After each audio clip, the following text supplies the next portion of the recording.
Attendees are in listen-only mode. Very good afternoon to everyone present here. We are very delighted to have this webinar session with Format today, and they're going to be presenting on marketing and digital strategy. So today we have with us Warren Davidson and Adrian Farthing from Format. And my name is Gayatri. I'm the marketing manager at Apsico. So very happy to welcome you both.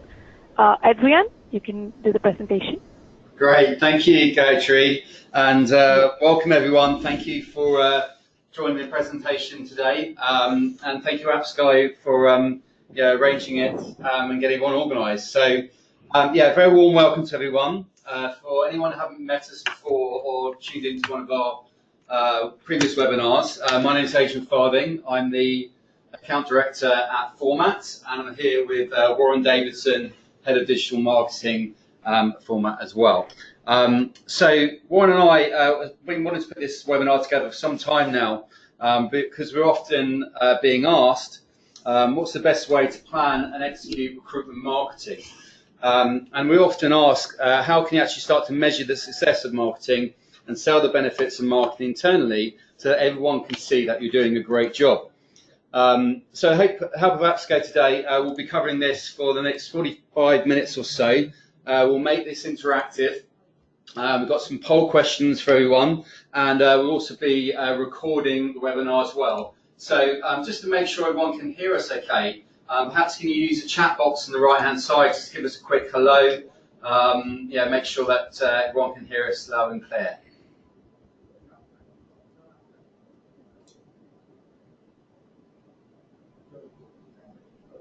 Right, not hearing any messages in there yet. Yeah, I think they can hear us because as I could see the messages coming in on the question window. Fantastic. Yeah. Okay, brilliant. Excellent. Yeah. Thank you, Beverly. Thank you, Carmia. You can use the question box again in there for any questions you might hear from us or want to raise, and hopefully we'll have a few minutes at the end to address them. But if not, we'll make sure we get back to you, okay? Excellent. So, before we start, very briefly, quick history of myself. Great. So, I've spent about 17 years in recruitment technology, previously with CRM in mind, so working with all manner of agencies, large and small, predominantly helping them understand recruitment technology, and more recently working in digital with Format. Warren, would you like to introduce yourself? Afternoon, everybody. Great to be here. As Adrian said, so my name is Warren Davidson. I'm head of digital marketing at Format, but I suppose more relevant today is that I've actually been a recruitment marketing manager in 3 different recruitment businesses. So we want to really share with you today some of my experiences over the last kind of 15 years. I've been recruitment manager in 3 different recruitment businesses. So one called Martin Ward Anderson, that are now part of Randstad Financial, one of 7 marketing managers at Reed, and then a boutique construction and recruitment company over in the UK and Ireland. Then 8 years in creative media buying outside of recruitment, so hopefully I can bring a bit of recruitment experience and a bit of experience outside of recruitment to the table. And then for the last 4 years, head of digital at Format, so working with in or around 30 to 40 recruitment businesses and employers each month on their digital marketing and recruitment websites. Great, thanks, Warren. So quick brief overview of the agenda today. As you can see here, we will give you some useful tips and tricks on how to build a marketing strategy for your recruitment agency. Of course, no agency marketing strategy will be complete without really looking back and seeing what we can learn from the last 12 months. We'll also help you start to plan and measure marketing for the next 12 months, and also spot what the digital opportunities are available looking forward, and look at some of the trends we're seeing and what we're expecting to see over the next 12 months. And lastly, really helping you to raise the profile of marketing in your business. So whether you are an owner of a recruitment business, working in marketing specifically, there's going to be some really useful tips and tricks at the end of the presentation to really help you raise the profile of marketing your business. And of course, that's really important. So the general purpose of today's webinar is to really, for us, to help raise the perception of marketing and recruitment.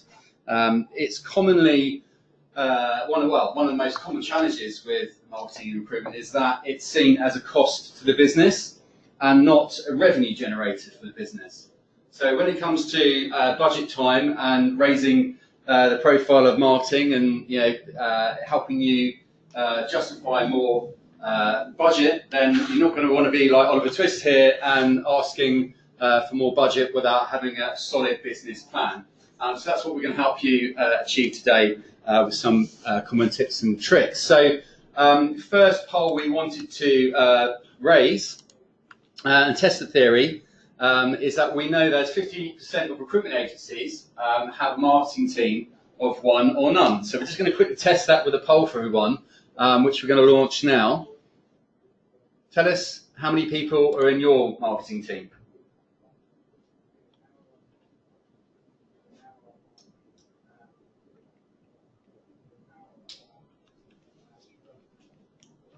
%, one or none. Right, excellent. Okay, so we're seeing about 12% of everyone is none, 50% are one, and about 40% have more than one in the marketing team. So really good. If we close the poll there now, we should be able to move on. That's brilliant. Okay, so we've got about 90% of people voting, and we've got about 100 people on the webinar poll. So yeah, really great. News there, and of course, if you're part of the bigger marketing team, then looking at the last 12 months and a couple of the opportunities coming up in the next 12 months is going to be really helpful for you to cross-check against your marketing plan. But also, if you're one of the people at one or none in the marketing team, then there's some really useful information here that's going to help you start building that marketing plan for your business, and then be able to start measuring the success of that as well. Right, so excellent. So Warren, what can you tell us about building marketing strategy? Thanks, Adrian. Okay, so it's interesting that our experience and certainly what we've learned in the industry is kind of validated by a little poll there. So again, you've got 60% of you with one or none of a marketing department. So a huge swathe to what we're going to talk about today is going to be really helpful for building a strategy and also building credibility with marketing within your organization as well. So I'm going to start with a couple of kind of building blocks to building a marketing strategy. And I suppose to Adrian's point and to our Oliver Twist slide about turning marketing from a cost center into a revenue stream, this is really one of the key tools to help you do that. So you've got to kind of think about it like as if you're managing the business, as if you're delivering results for the business. So you need to be, as the marketing manager or marketing function, you need to be talking to your key recruitment teams, recruitment desks. All your businesses will be split up into divisions, desks, offices, maybe depending on how big you are. So for each desk or business unit, you need to work back from their revenue target. So obviously all the recruitment teams are going to have revenue targets, and so therefore you should be able to work out roughly to hit your revenue target the number of placed candidates that are required, and then you multiply that by your placement rate to give you an idea of how many candidates the business needs this year. Now, just to be clear, we are not claiming or suggesting that marketing are going to deliver 100% of those candidates, but it's about tracking your progress over the next 12 to 18 months or the next couple of years.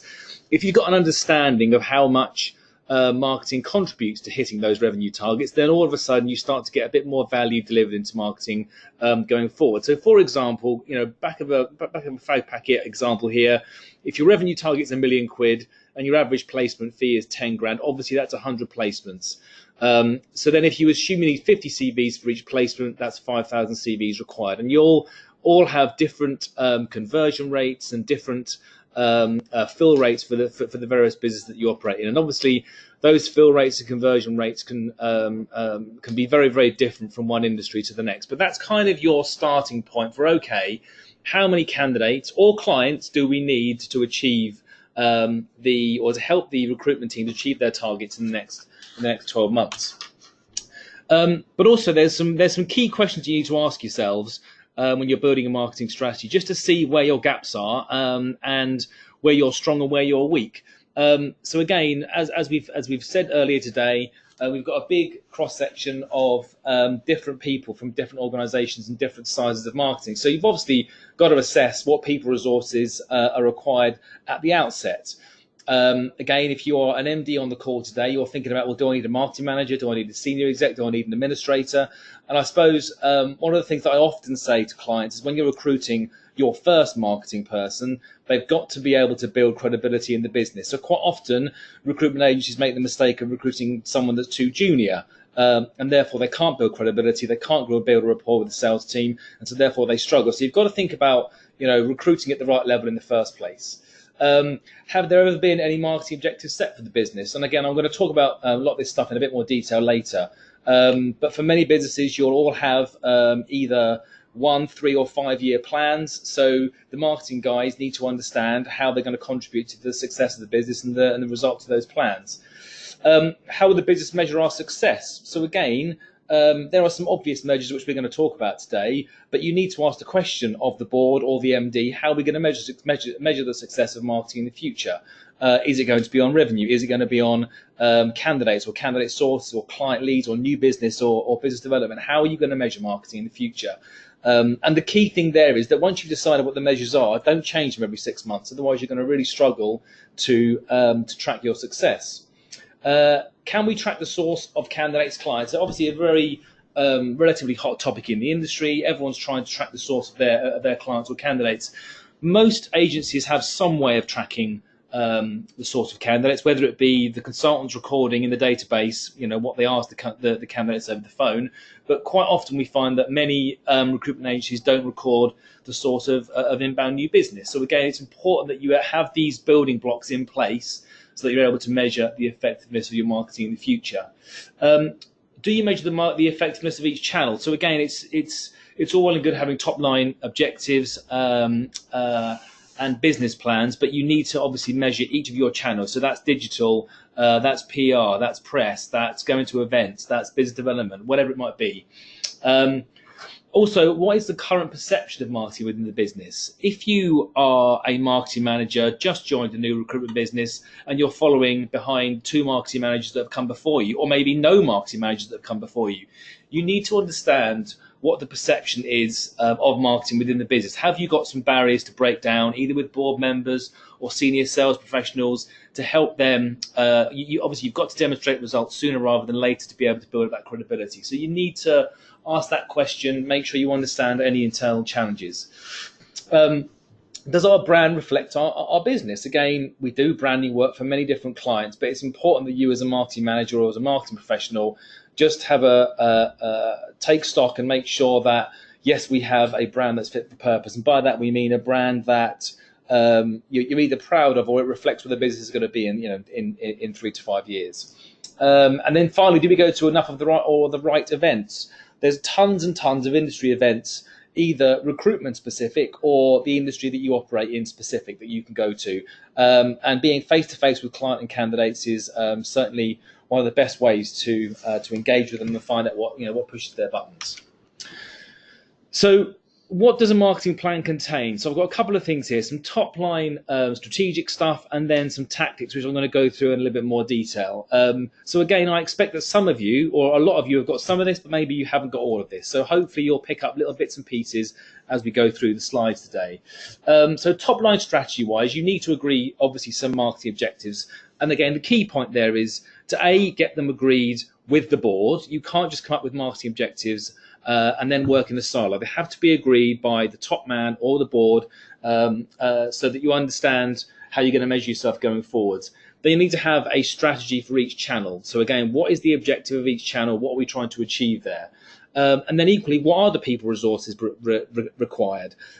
So there will come a point where the marketing team are delivering a certain amount of activity, and then they'll need more support as time goes by. So you need to think about, at what point do we scale up? At what point does the marketing team become 2 people, for example. Again, what marketing partners might you need? So again, if you've got a marketing department of 1 or none, you're definitely going to need some help, either from a creative agency, an advertising agency, a digital agency, a PR agency. There's lots and lots of help out there, and certainly, obviously, organisations such as AppsCo can give you help and free training and support as well. So just think about what partners you might need. And then it's really about defining that brand piece, okay? So again, a lot of you will already have a brand identity, okay? And that's, to a certain extent, that's just half the job, having the logo and the color palette and the imagery. You need to think about what does our business stand for, what are our vision and values, and more importantly, what's our message to market? What do we want to be famous for? What is different about our organisation? And don't get me wrong, I'm acutely aware of how difficult that is within the recruitment industry. Every recruitment industry, every recruitment company rather, is very similar. We are all trying to do the same thing, get to the best candidates and recruit the best recruitment consultants. So it's something that's very tough, but something that's really important to try and get right. Then from a tactical point of view, you've really got maybe say the majority of this stuff you need to be thinking about. So internal communications, I'm going to talk about in a sec. Really, really important for credibility building, particularly for a new marketing function. Obviously, digital is a huge area, something that we obviously have a lot of experience of. You've got things like ongoing campaigns, offline advertising, going to events, PR, and then again, we're going to talk a lot about measurement today and return on investment, something that will help you build credibility in marketing, show that it's really delivering for the business. So if we take these very briefly as each one, internal comms, for me, internal comms is really, really important. It's one of those things that can really help a marketing manager to build up trust and credibility. And there's 3 kind of quick things that you can do here. So marketing inductions, you could argue, certainly within some recruitment business, we have a relatively high turnover of staff for an industry. Okay, so new consultants coming in, a great way to induct them to the business and how marketing works is obviously through marketing inductions. A lot of companies have induction processes in place, but maybe don't have a robust marketing induction. So this is where you can set out your stall to say what marketing is going to do to help recruitment consultants or sales leaders achieve their targets, but also what we expect from them. So whether it be writing job ads, making sure their jobs are on the website, going to events, doing business development, how to deal with client meetings, that kind of stuff. So it's this is marketing, and also this is our brand. So just by presenting the brand and the elements of the brand and the vision and the values, it shows that you take your brand seriously, and so therefore your staff will take your brand seriously. Working with sales teams, really important that marketing functions talk to the sales teams at minimum once a month, just to get an understanding of where their pain points are. Where are they short of candidates? Where are they short of clients? Are there particular job titles, locations where they're really struggling with people? Because you want to be amending your marketing tactics appropriately every single month. So we quite often as marketeers try and write a 12-month plan, and I've never seen a 12-month plan that doesn't change every quarter. So again, one of the ways to get in front of that is to talk to the sales teams regularly, find out what their pain points are. And training can be a really important way to for you to engage with consultants as well. So things like writing good job ads, or as I said, how to deal with new business meetings or new client meetings. It's a simple way that you can engage with the business and keep that internal communication piece going. Digital marketing. Obviously a big area of expertise from our point of view, but 4 main areas that you need to be thinking about. And these 4 areas, I'm not going to go through these in detail, but you can see the role of each area at the bottom there. So really, reviewing your website on a constant basis is all about improving that conversion rate. So that's the number of CVs that you generate versus the traffic that you're getting each month.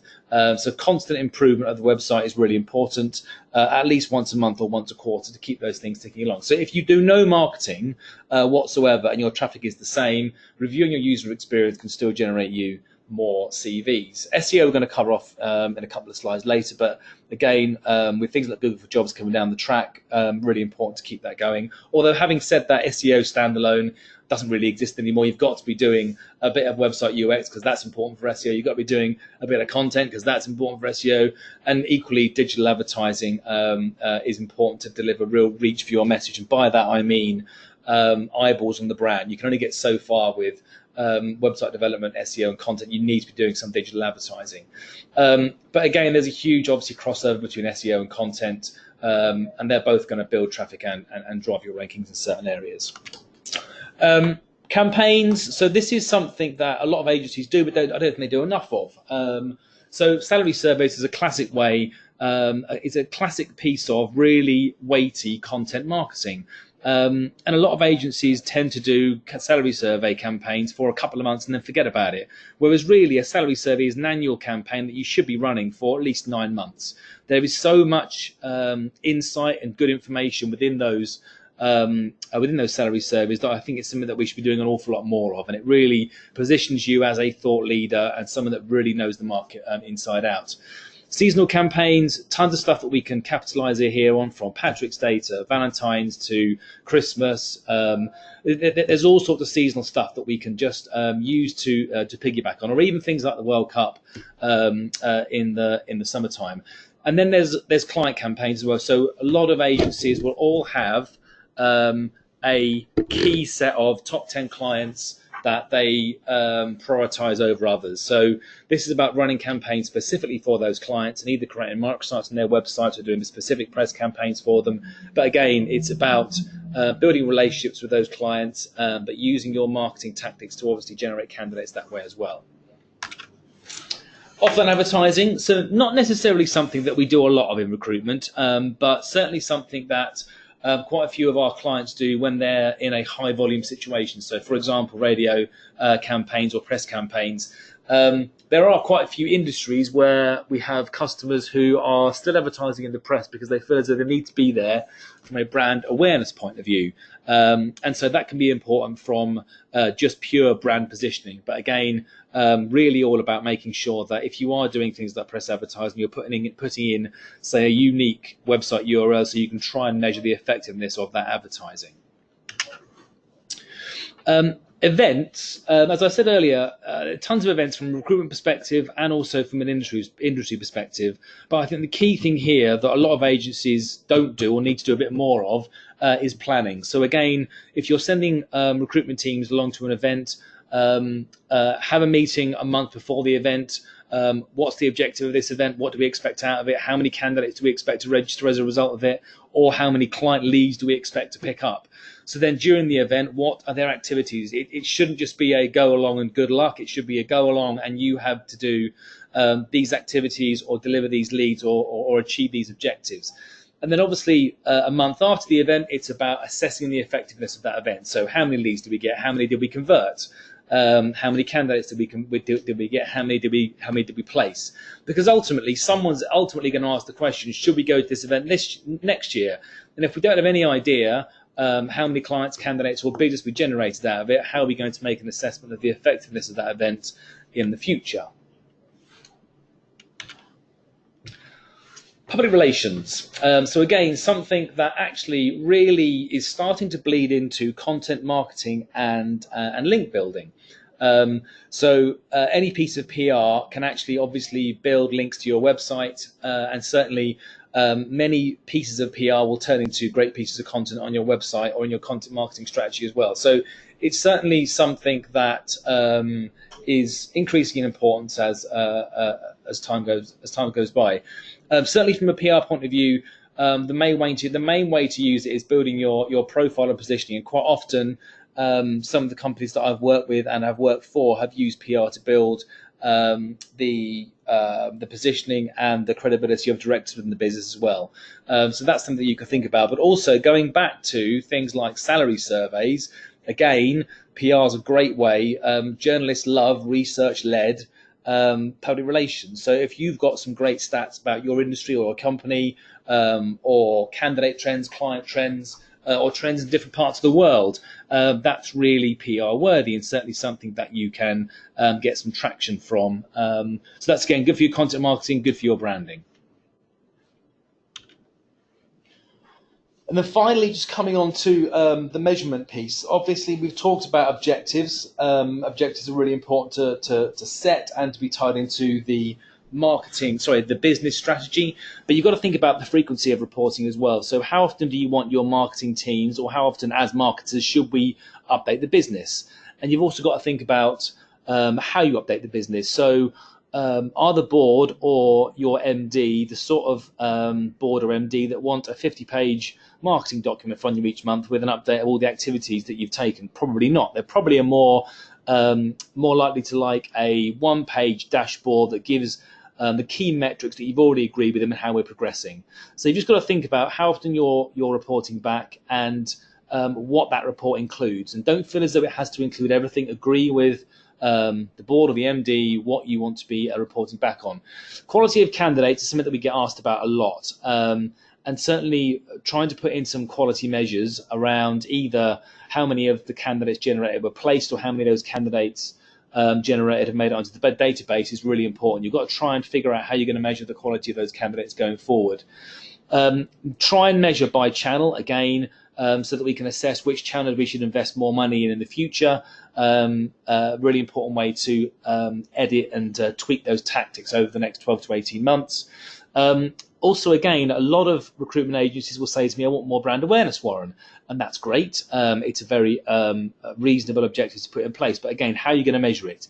Is it website traffic? Is it the circulation of the press publications that you're advertising? Is it opens of your email marketing? So you need to just think about, okay, what would a brand awareness number look like and how do I measure that? Because then you can start to increase or supercharge that year on year.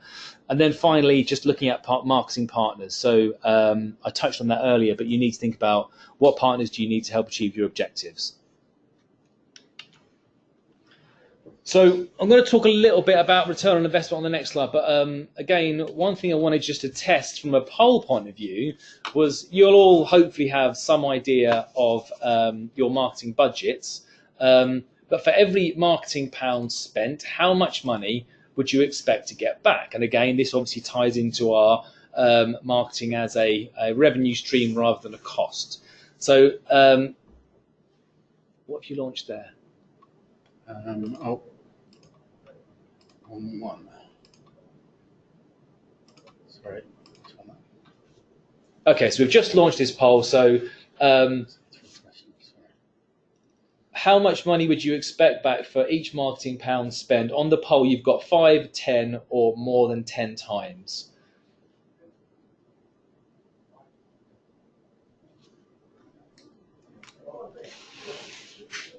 Okay, that's great. Very interesting.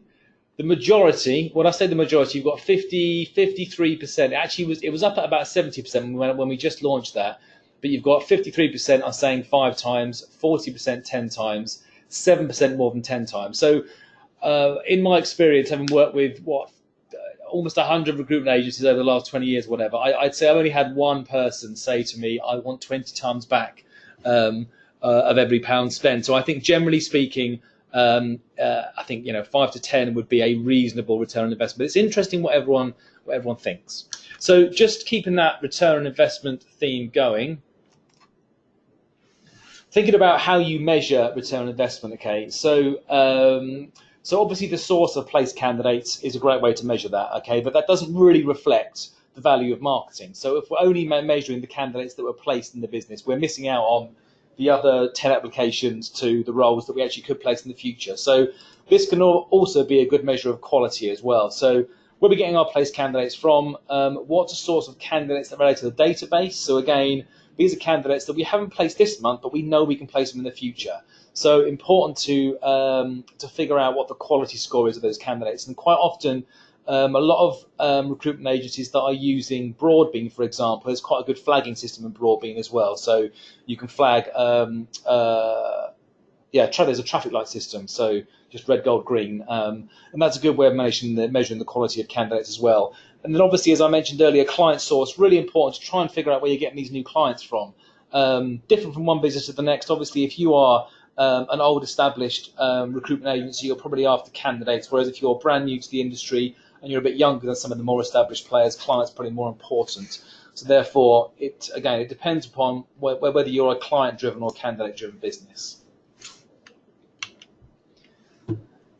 Okay, so that's kind of a little whistle-stop tour of some of the stuff I think you should be thinking about from a marketing point of view. Aidy's just going to give us a quick update on what we can learn from the last 12 months. Yeah.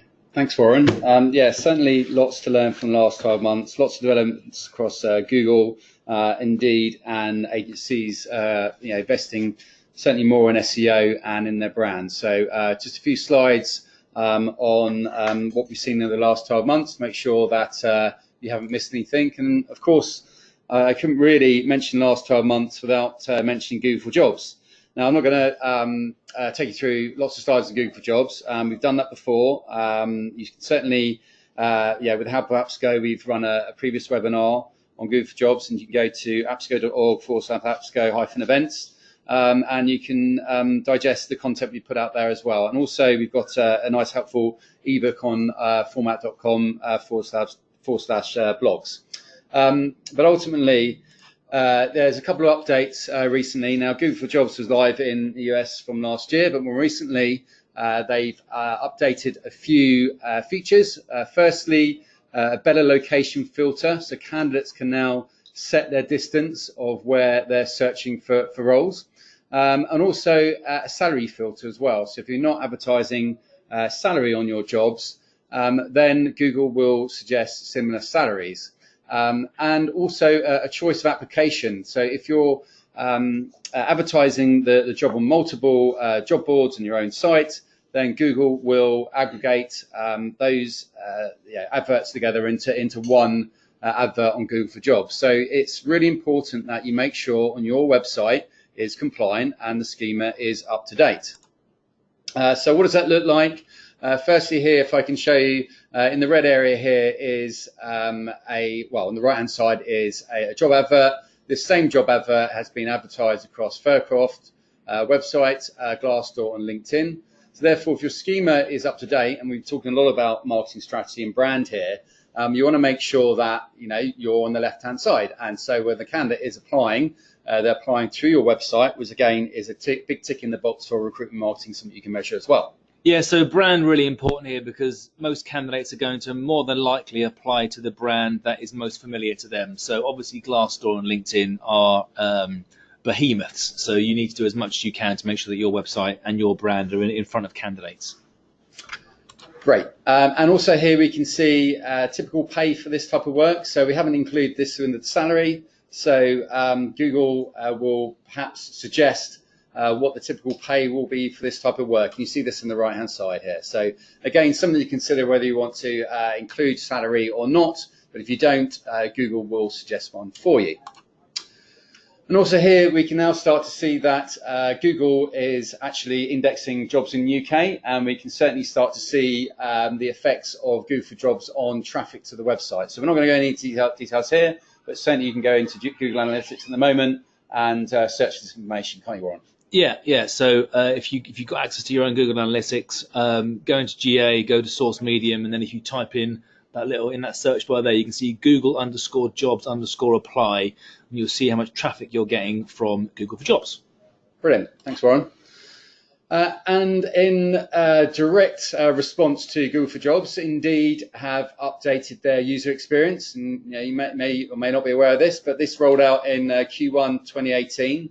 And again, this has quite a big effect on your marketing strategy because previously when your job adverts appeared on Indeed, if you click on the link, you would be able to go directly through to the website.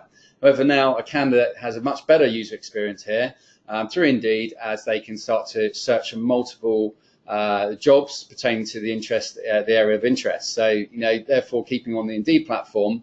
And when you're clicking through apply, then that goes to the website. So what you should start to find is that better quality of candidates are coming from Indeed as a result. However, what that will mean for your marketing strategy, measuring against that, is actually a 50% drop in traffic from Indeed. So having a good quality, well-described job advert is going to be key for you, but it also means perhaps a 20% drop in applications from Indeed.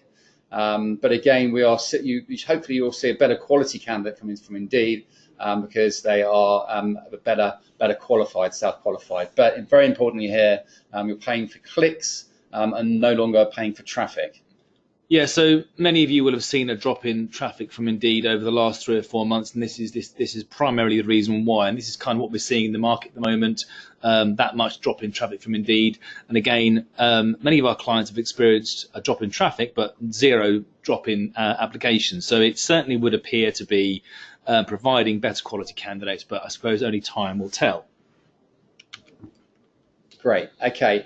We're also seeing a little bit of pressure on the job boards as well. We're seeing that because if you see on the right hand side here, what candidates done here is they perhaps typed in Anna's Elite in the search bar, instead of seeing their own website at the top, the candidate's now going to see a paid for job advert in this case Total Jobs.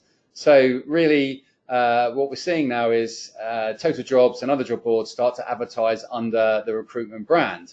So if I'm a recruitment consultant, do I really care? Probably not, because I'm still getting the CV at the end of the day and making a placement. However, as marketeers, of course we're going to care about this, because if Anna's Elite, the brand name's been advertised for Total Jobs, it's going to have an effect on your brand. And as Roy mentioned, the more eyes on your brand, the better for your business and the better for traffic. Also, we've seen through AppSco poll recently, we run a poll about SEO. Interesting enough, we found that 80% of recruitment agencies or AppSco members are heavily investing in SEO this year. So why SEO? Well, we know that 80% of candidates start their job search on Google. So they're looking for a job title and location, and generally that's going to be an indicator of a better quality candidate as well. They're not necessarily going directly to your brand name or going to a job board. They're searching very generically and start off in Google. So it's really important that your brand and your position in the market is clearly found through Google search engines, and better quality candidates. Our clients tell us that more placeable candidates come from Google. So Google provides the best quality candidates. Also, Google for Jobs is coming, as we mentioned. So SEO, ensuring you've got a great website, you've got the schemas up to date. You're investing in SEO, you're getting your jobs on your website, you're investing in content, etc. Again, that's going to be great for your brand and brand visibilities. And as a rule, 20 to 30% of candidates, those placements should be coming from your website. And therefore, if that's the case, it's never a better reason to invest in SEO and decrease your reliance on job boards. As we mentioned, brand awareness is going to be key for you moving forward. So the more eyes on your brand through digital is going to be better. And of course, more brand awareness will equal more clients in the long run and more better conversions. All right, so Warren, how can we sort of take that last year's kind of digital knowledge and know-how and then start to plan and measure for marketing in the next 12 months? Okay, so just a couple of slides here on kind of measuring and planning marketing for the next 12 months. The great thing about all the stuff we've talked about today is that it's really never been easier to prove that marketing works. All the different elements of your marketing strategy and your marketing tactics can really fall into one of these three boxes, either attract, engage, or convert. So again, you'll have a ton of attraction tactics such as digital advertising, press advertising, PR, whatever it might be, to get people to come to your business in the first place. Then you're going to engage them either with your content, your website, your social media, and then you're hopefully going to convert them into customers, either candidates or clients. So at every stage of that funnel, you can measure where you're most effective. So you might be brilliant at converting people, but you're not attracting enough. Or you might be great at engagement, but they're not converting. So at least you can then start to work out, well, okay, I'm great at two of these boxes, but one of them isn't working. So that then allows you to figure out, well, where are the marketing gaps I need to plug for the next 12 months? Where are we strong, where are we weak? So this is a really important way to figure out how marketing works and also how to tweak your strategy going forward. Okay, we're going to do a quick poll again here around cost per acquisition. So again, quick yes, no poll. Do you know the cost per acquisition? By that I mean how much it costs to generate one CV for your business. Yes, no, don't know. Oh, that poll's closed actually for some reason. It closed.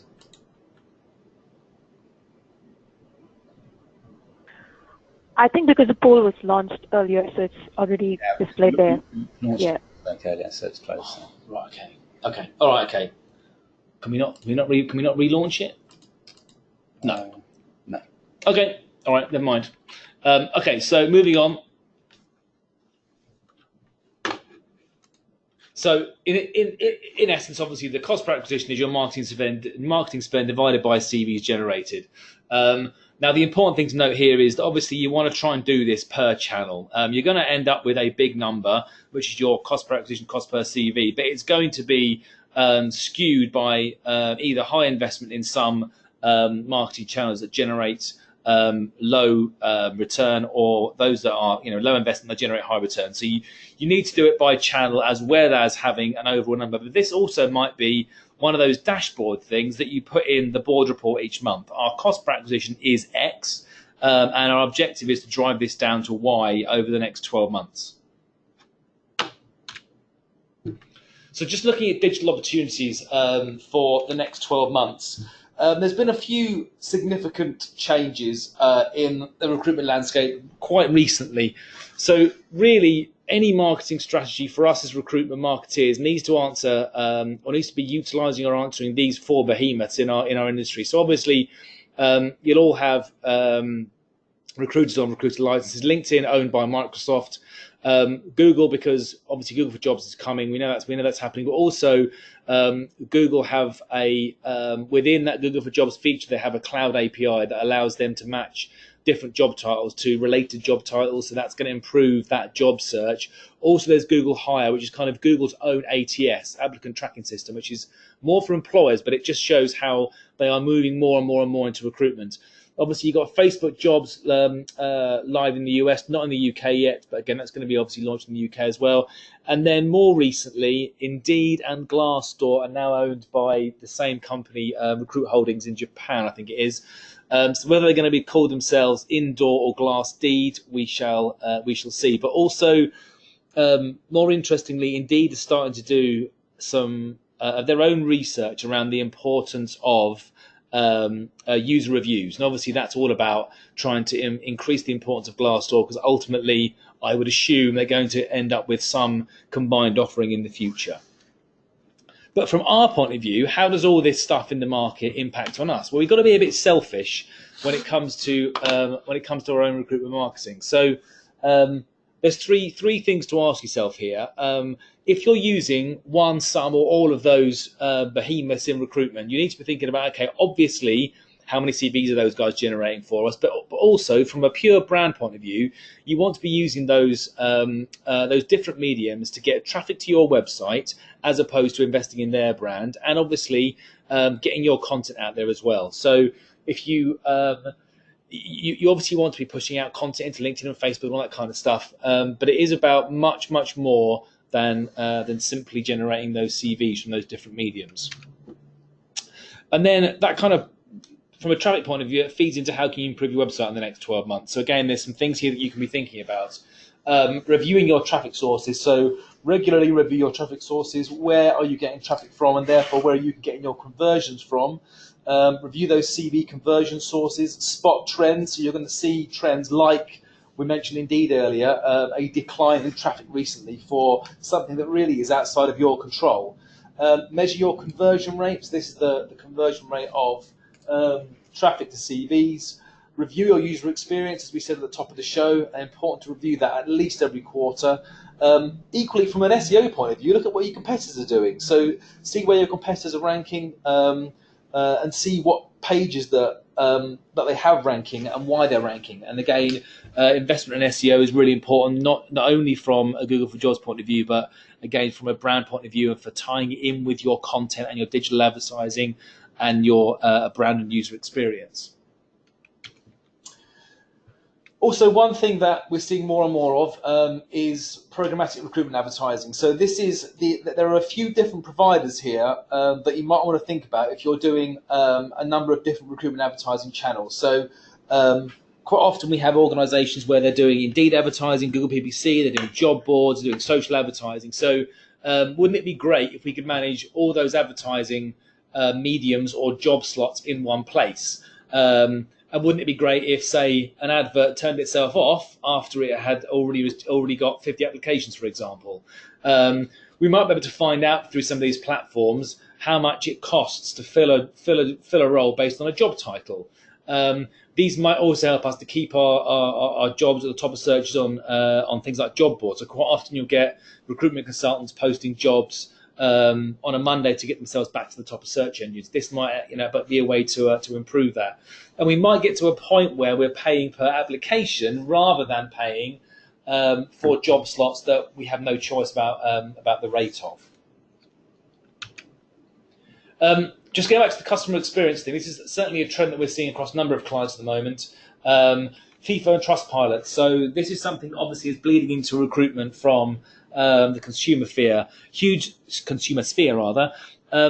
amount of organisations are now promoting reviews. So again, with FIFO, for example, a lot of our clients are starting to use FIFO to review the entire recruitment process or individual recruitment consultants, and then to a lesser or greater extent, they're publishing this on their website. So this is a social care recruiter down in Reading called Charles Hunt. They've recently implemented FIFO, and again, it's on their homepage. Another interesting example is Ands Elite.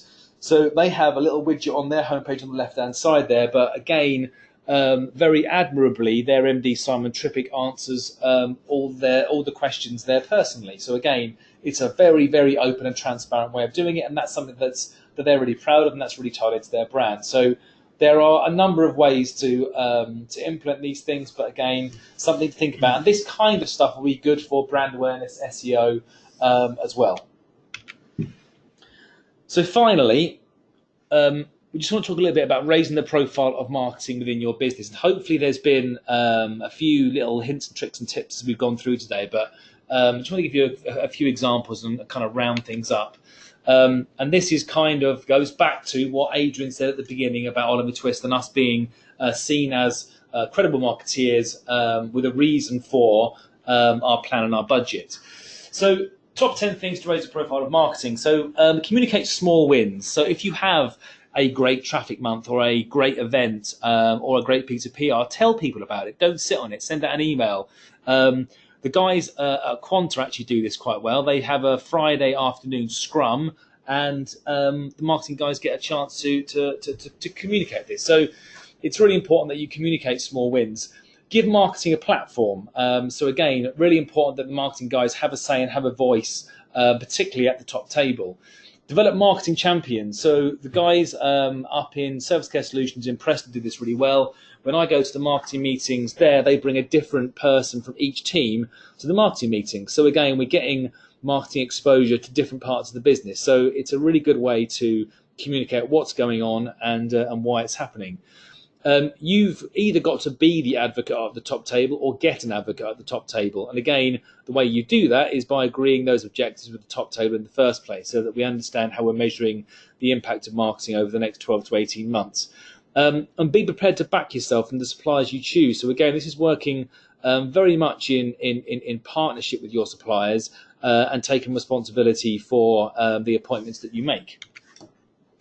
I mentioned campaigns earlier, but also I'm getting a bit tired of campaigns, and I really think we should stop running campaigns, because really marketing should never stop. You may have ideas and tactics that you're running all the time, but we don't run a campaign for 3 months and then stop. We should never stop marketing, at any point. Recommend new things. So 80% of the stuff that you recommend to the business should be things that you're pretty confident are going to work. But again, as marketeers, it's our responsibility to come up with new stuff. So for example, Empower do this quite well. We introduced some social advertising to the Empower account a few years back, and we're starting to see some results there. So just trying out new things are really important. Measure your cost per acquisition. Again, the key way that you can show value to the business, because you'll be increasing or decreasing that cost per acquisition. Now, interestingly, most recruitment agencies, certainly that I talk to, are appealing for better quality candidates, and by that we mean candidates that are more likely to be placed. But if you look at their advertising, a lot of the advertising is spent on active candidates. So again, you could argue, broadly speaking, that the better quality candidates are on the passive side. They're not necessarily looking for a job right this minute, but they'll move given the right offer. Whereas our active candidates are looking for a job tomorrow, and so therefore they may be slightly less quality. It's a sweeping assumption, but the point I'm trying to make here is that you should really have a good balance of active advertising with Indeed, job boards, Google PPC, whatever it might be. But things like social advertising, programmatic display, where you're really getting your brand out there, can help to cultivate some of those more passive candidates and hopefully increase the quality of your candidate base. And then finally, so yeah, measure every phase of the funnel. So we talked about attract, engage, convert earlier on, and the key thing here is to report at every single stage of that funnel so that you're showing continuous improvement year on year on year.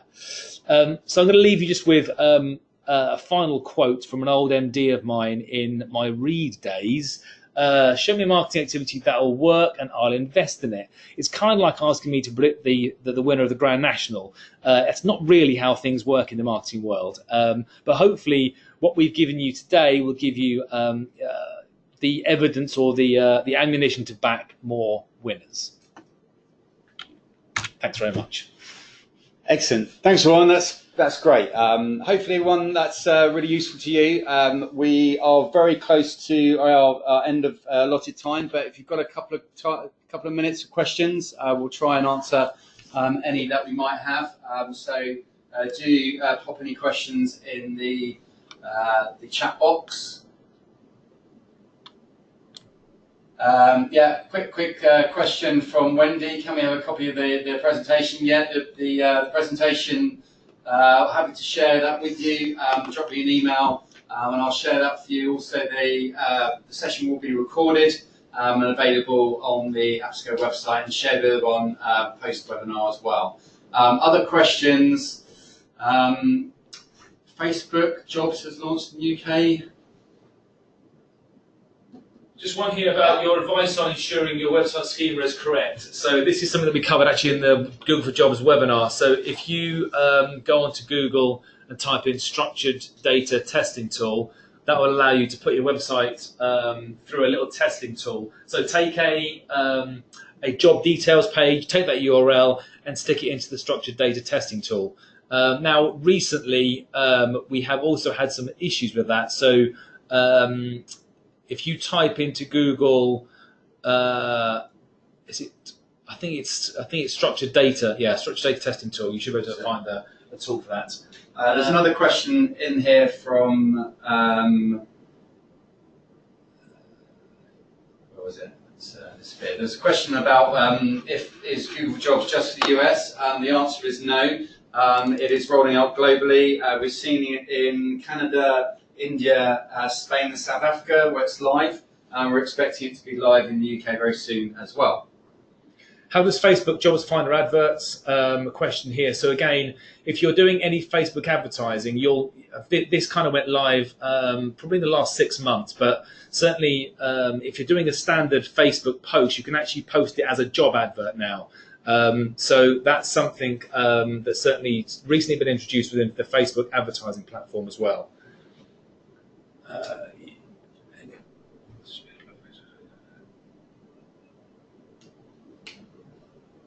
Okay, someone's put here, what about social media platforms, Instagram, LinkedIn posts? Is it worth utilising those platforms? Yeah, absolutely. So look, LinkedIn, so for me, social media should be used as a traffic driver to your website. Obviously, you're going to be posting content on social media and the odd job from time to time, but you want to treat social media as a traffic driver to your website to really build that brand awareness. Now, the primary, I suppose the primary social media is LinkedIn, Facebook, Twitter to a lesser extent.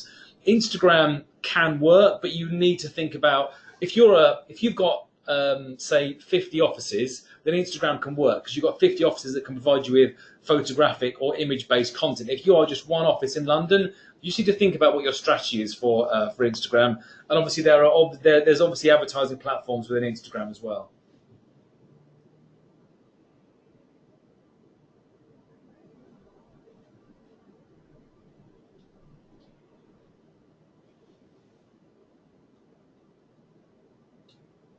Okay, great question here from Josh. If your agency works in multiple industries and sectors, what advice would you give on structuring your social media accounts? Think about balancing targeting, time required to manage, etc. Okay, so great question. It kind of feeds into content marketing as well. It's all really, for me, it'd be all about strategy and business needs. So I would start off with having an equal share of content for each of the business units on those individual channels. But if you are talking to the business owners or the sales guys regularly, you'll understand where their pain points are and what business needs. Either you'll have desks or businesses that need your support because they're underperforming, or you'll be investing in those businesses that are forging ahead. So really that's all about the marketing briefing from the business to try and figure out what the priority is, because you obviously can't be all things to all people all of the time. Great. I think we've got a chance for one last question here. From Jenny, talking about SEO for the board. How to extend the budget.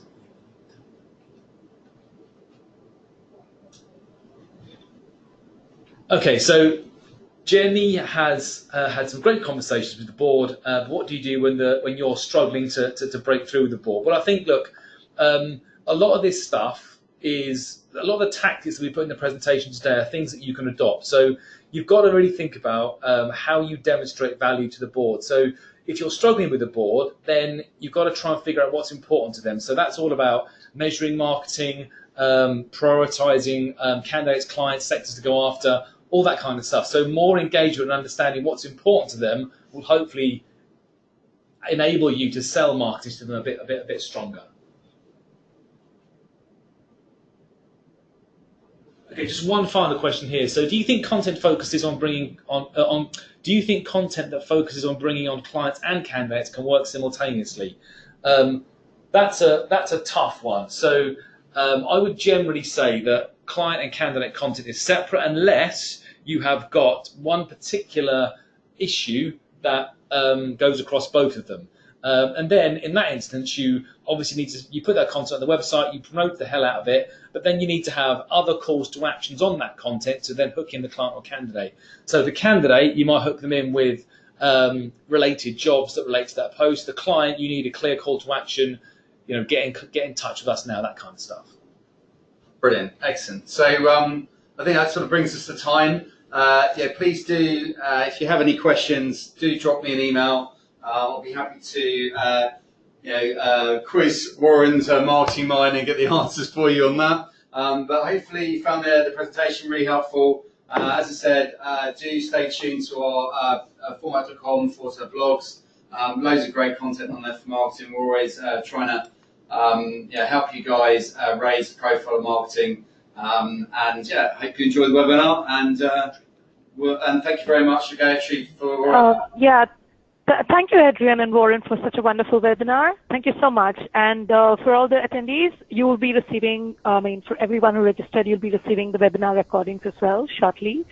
And if you do have more queries, you can always send out an email to Warren and David, whose email address can be seen on the screen. So you can just send them out any questions that you have. And thank you so much today for your time. And thank you, everyone, for attending the webinar. Great, thanks, Eve. Thanks. Thanks, guys. Okay. Thanks, guys. See you. Okay, cheers. Bye. See you.